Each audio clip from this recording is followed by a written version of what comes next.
Председателката на Индија во историска посета на Македонија, прва на еден индиски председател на државава, Друпади Мурму пречекана со сите државни и воени почести.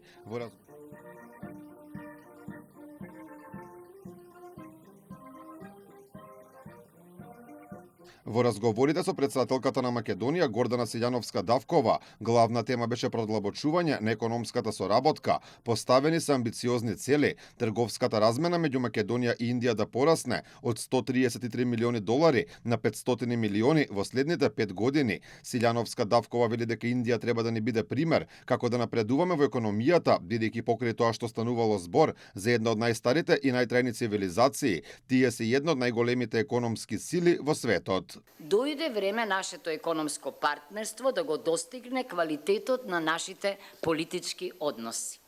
Економската трансформација на Индија е веројатно една од највпечатливите успешни приказни на 21. век. Во текот на само една генерација Индија прерасна во водечка економска сила во светот, станувајќи еден од глобалните центри на иновациите, дигиталните технологии и предприемиштвото. Важноста на посилна економска соработка ја потенцираше и Мурму, нагласи дека двете држави се согласиле да работат на интензивирање на трговската и инвестициска соработка, како и на продлабочување на партнерствата меѓу деловните заедници. Согласивме да ја прошириме, да ги прошириме билатералната трговија на двојно од сегашниот обем.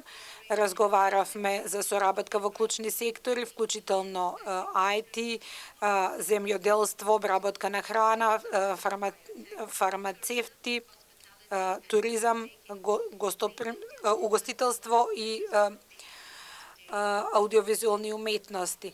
Мурму се сретни со премиерот Христијан Мицкоски. Тој порача дека оваа историска посета представува значаен чекор кон отворање нови перспективи за соработка меѓу двете пријателски држави и потврда на заедничката определба за градење посилни врски во иднина. Во пријателска и конструктивна атмосфера разговаравме за можностите за понатамошно напредување на билатералните односи, продлабочување на економската соработка, трговската размена, инвестициите, како и за зајакнување на партнерството во повеќе области од заемен интерес. Како дел од зајакнувањето на соработката, спомената беше и можноста за отворање на амбасада на Индија во државава. Покрај со Мицкоски, Силјановска-Давкова, Мурму се сретни со собранискиот спикер Африм Гаши, се обрати пред народните избраници во собранието, а положи венец на гробот на Гоце Делчев во црквата Свети Спас.